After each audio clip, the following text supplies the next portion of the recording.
An old story. Rats! I slammed the kitchen cupboard doors. Dad forgot to go to the store again. My 10-year-old brother, John, strolled into the kitchen, chomping on the last of the Oreos. Give me that, I yelled, snatching the half-eaten cookie out of his hand. Ew, it's all slobbery. I stuffed it into my mouth anyway. That's how hungry I was. John leaned against the fridge. Dad said he'd go to the market today. Yeah, and that's what he said yesterday, I replied, and the day before. My father has his own store, Sperling Opticals, where he sells eyeglasses. It was inventory time and he worked late every night. My mother just got a new job as the mayor's campaign manager. She never came home before midnight. The doorbell rang. Hey, Tom, maybe it's Becca, John teased. Shut up. Becca was a new girl in school. She had long, shiny brown hair that she tucked under a Baltimore Orioles cap. I loved the Orioles, and I thought Becca was cute too. I peered through the window by the door. A tall old lady stood on our front steps. She wore a floppy black hat and a big rose pinned to the brim, and a blue coat. She carried a big black purse and a suitcase. Who is it? Jonathan asked. I don't know. The old lady rang the doorbell again. I unlocked the door. Wait, Jonathan warned. She is a stranger.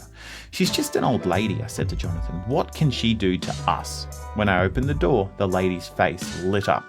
Ding dong, hello, she exclaimed. You must be Tom. She stepped inside and smothered me in a big, perfumey hug. I haven't seen you since you were knee-high, and now you must be at least 13. Actually, I'm 12, I mumbled, staring at her. Did I know her? And baby Jonathan, she pinched his cheek. What a big boy you are. John rolled his eyes at me. I shrugged. Whoever she was, this old lady definitely knew us. You boys don't remember me, do you? She asked. We shook our heads. Of course you don't. I'm your Aunt Dahlia. Oh, Aunt Dahlia, I said. Well, Mum and Dad aren't home yet. Didn't they tell you I was coming? Aunt Dahlia asked. No, I said. I guess they just forgot. They've been forgetting a lot of things lately. They're busy people, Aunt Dahlia declared, but we'll do fine without them, won't we, boys? We followed her as she marched into the kitchen and set her suitcase on the floor. Are you hungry? What if I whip up a batch of cookies? Excellent, I said. We're starving. Aunt Dahlia took over the kitchen. Jonathan and I huddled in the den. Is she staying with us? Jonathan whispered. Flicked on the TV. I guess. I wish Mum and Dad had warned us. A little while later, Aunt Dahlia appeared with a plate of cookies. Get 'em while they're hot. I took a cookie. It had a big, brown, wrinkly thing in the middle of it that looked like a giant raisin. I nibbled around it. Now, Tommy, Aunt Dahlia scolded. Don't skip the prune. That's the best part. Prunes. I stole a glance at John. His nose wrinkled in disgust. Come on, she coaxed. It's good for you. I forced myself to eat the prune. It wasn't that bad. Aunt Dahlia offered me the plate. Have another? Now that Aunt Dahlia was around to watch us, Mum and Dad worked later than ever. Aunt Dahlia did all the cooking. She made us eat prunes every day. I didn't like them, but I didn't have much choice. It was prunes or nothing. She's nice and everything, John said one day, but what is she doing here?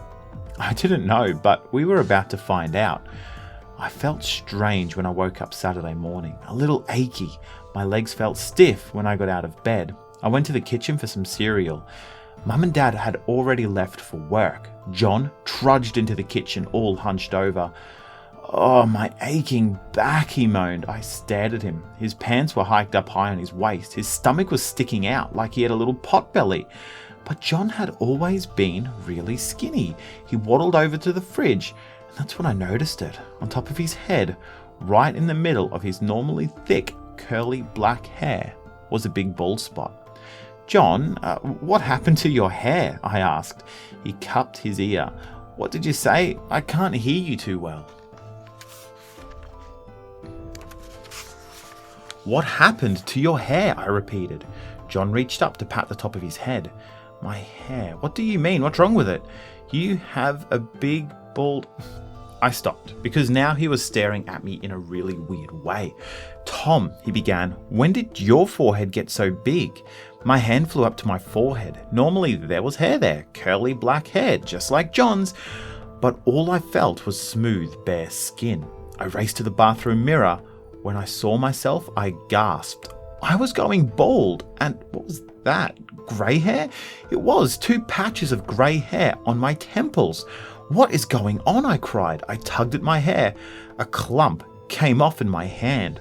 I stared at it. I couldn't believe this was happening. Maybe we got some bad shampoo. John's voice shook. I'm going to call Mum and Dad, I said. Maybe we're sick. We need to see a doctor. Aunt Dahlia suddenly appeared in the mirror behind me. My, don't you look handsome, she cooed. Handsome, I screamed. I'm going bald.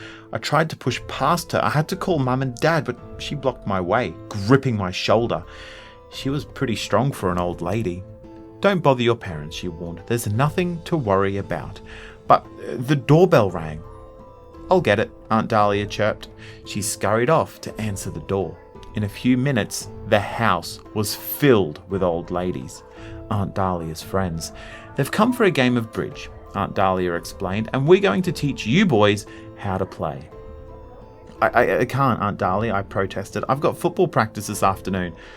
Aunt Dahlia's expression darkened. You're not going anywhere, young man. She turned to John and added, and neither are you. Take this tea tray into the living room. Now, march. She shoved us through the kitchen door. Why is Aunt Dahlia so mean all of a sudden? John whispered. Our hair is falling out and she doesn't even care. My stomach lurched. Something weird was going on. Aunt Dahlia's friends squealed when John and I appeared. One tiny woman with silvery curls took the tea tray from me and pulled me aside and sat me on the couch. My name is Lillian. Aren't you sweet? You're greying nicely. I flashed a glance at John. She said greying. You're greying nicely. Lillian giggled. I mean growing, of course. A plump woman in a flowered dress sat beside John. I'm Mimi, she said. I have a very nice retirement fund, enough for 2 to live on. Good for you, John said. A tall woman said, Don't hog the boys, ladies. Give us all a chance to meet them.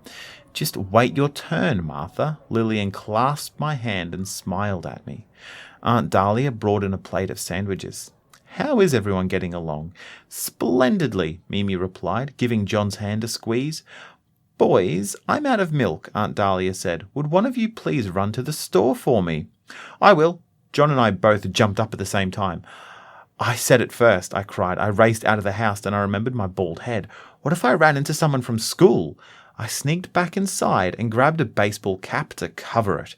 These old ladies are sure acting weird, I thought, as I hurried down the street. It's almost as if... I stopped with a shudder.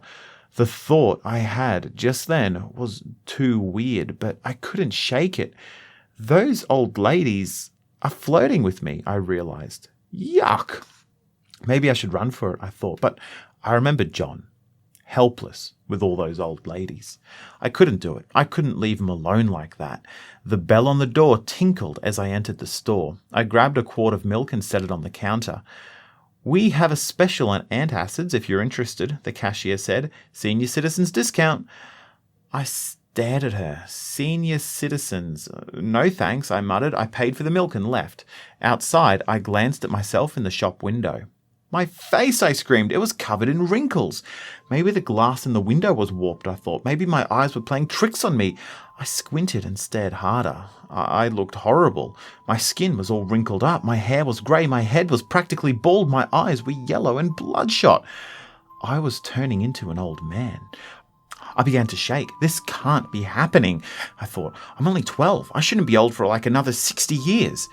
I hurried home. Aunt Dahlia did this to me, I realised, and I've got to find a way to stop it. John was hunched on the sofa, smothered by old ladies. I barely recognised him. His hair had turned completely white. His face was wrinkled up like a prune. I grabbed him by the arm and dragged him into the hall. Where are you going, boys? Aunt Dahlia called. It's a guy thing, I bluffed. We escaped into our room. We're turning into old men, John wailed. It's like someone cast a spell on us. Not just anyone, I added. Our own aunt. Come on, let's check out her room. We've got to figure out what she's up to. Well, anything to get away from Mimi, John grumbled. We tiptoed across the hallway to the guest's room. I carefully shut the door behind us. You check her purse, I whispered. I'll search her suitcase. I clawed through the suitcase. I found nothing but blouses, sweaters, scarves, and dresses. Then I checked the dresser. I pulled open the top drawer and lifted a small glass jar. Did you find anything? John asked. Shh. I thought. I heard a noise in the hallway. Someone's coming. Hide! We dived under the bed. The bedroom door opened. I could see Aunt Dahlia's feet as she crossed the room to the dresser. Oh no, the dresser. Did I shut the top drawer? I couldn't remember. Aunt Dahlia stood in front of the dresser for a minute. I held my breath. Dahlia, it was Mimi. Where are the boys? Quiet, Aunt Dahlia scolded, and shut the door. Mimi stepped into the room and closed the door. They didn't escape, did they? They were getting so nice and old. Those prunes worked wonders. They must be in their room, Aunt Dahlia whispered. Don't worry, they won't get away. That little one is really cute, Mimi said. I'll take him. Lillian says she wants to marry Tom. Marry me? Oh, I squeezed John's arm to keep him from yelling. He turned his eyes toward me, horrified. Aunt Dahlia was turning us into old men, so those old ladies could marry us. We'll get houses next door to each other when we all move to Florida, Mimi went on. That way the boys can be together. First, you have to pay my fee, Aunt Dahlia insisted. Then we'll talk. John and I held our breaths as their shoes clomped past us and out of the room. We crawled out from under the bed.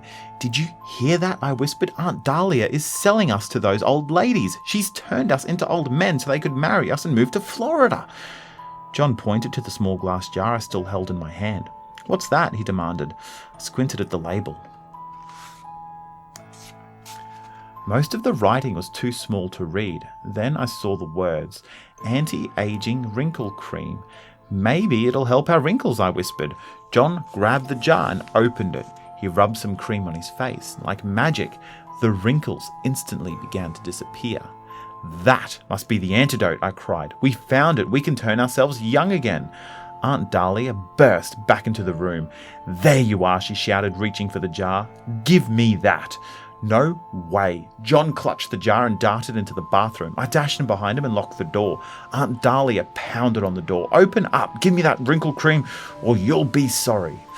I snatched the cream from John and I smeared it all over my face. Then I checked myself out in the mirror. Quickly, my wrinkles disappeared. My hair turned black again and started to grow back. It worked. Come out before I break that door down, Aunt Dahlia growled. Come on, ladies. 1, 2, 3, heave. I could hear them all throw their weight against the door. The lock began to give. Stupid cheap locks, I muttered. What are we going to do? John asked. If she gets to us, she'll force feed us those weird prunes until we're old again. Bang, bang, bang. The door crashed open. John and I cowered beneath the shower curtain. Get the cream, Aunt Dahlia yelled. Stand by with emergency prune juice. She clawed at the jar of cream in my hands. The other ladies grabbed John. No, I cried, clutching the wrinkle cream. I wrenched myself away and escaped to the kitchen. Aunt Dahlia chased me. I backed up against the refrigerator. The door was open. I could feel the cold air on my legs. You can't get away now, Aunt Dahlia cackled. She closed in on me. Get away, I yelled. I reached into the fridge for something to throw at her. Anything. My hand wrapped around the handle of a pitcher. In one swift move, I grabbed the pitcher and tossed the liquid in her face. Wah! Aunt Dahlia screamed. Brown liquid dripped from her face. No, not the prune juice. I gaped in shock as her skin wrinkled up like paper. Her teeth and her hair fell out. Her face puckered like a rotten apple. Wrinkle cream, she moaned. Get me the wrinkle cream. But it was too late. In seconds, she shriveled up to nothing and disappeared in a puff of smoke. What have you done with Aunt Dahlia? Mum asked when she and Dad came home that night. She was evil, John cried. She tried to turn us into old men, I explained. Okay, boys, Dad chuckled. Joke's over. Now tell us where your mother's aunt is. My aunt, Mum cried. I thought she was your aunt. All the nuts are on your side of the family, Kate, Dad insisted. Maybe so, but she's not my aunt. They stared at each other in shock. Mum clutched at her heart, then she threw her arms around us and hugged us so hard we practically choked to death. We left our sons with a total stranger. We must be the worst parents in the world. You're not so bad, I assured her. Just don't let it happen again. Yeah, John added, you owe us big time. I checked myself carefully in the mirror before school on Monday. All my hair had grown back. I thought I saw a bunch of grey still in there, but it could have just been my imagination. I sat alone at lunch that day. As I ate my ham sandwich, I spotted Becca, the girl with the Orioles cap. She crossed the room. She was coming toward me. My heart pounded. She stopped at my table. Mind if I sit with you? No, I stammered. I couldn't believe it. She actually wanted to sit with me. I stared at my sandwich for a minute. When I glanced up, she smiled shyly at me. I didn't know what to say, so I took a bite of my sandwich. She unpacked her lunch. A prune sandwich on rye, 3 prune cookies, a container of prune juice. My jaw dropped. Becca saw me staring. My Aunt Susan came to visit. She explained. She packed my lunch. She paused and added, I don't get it. She's really into prunes. I handed her half of my ham sandwich. Eat this, I told her, and run for your life.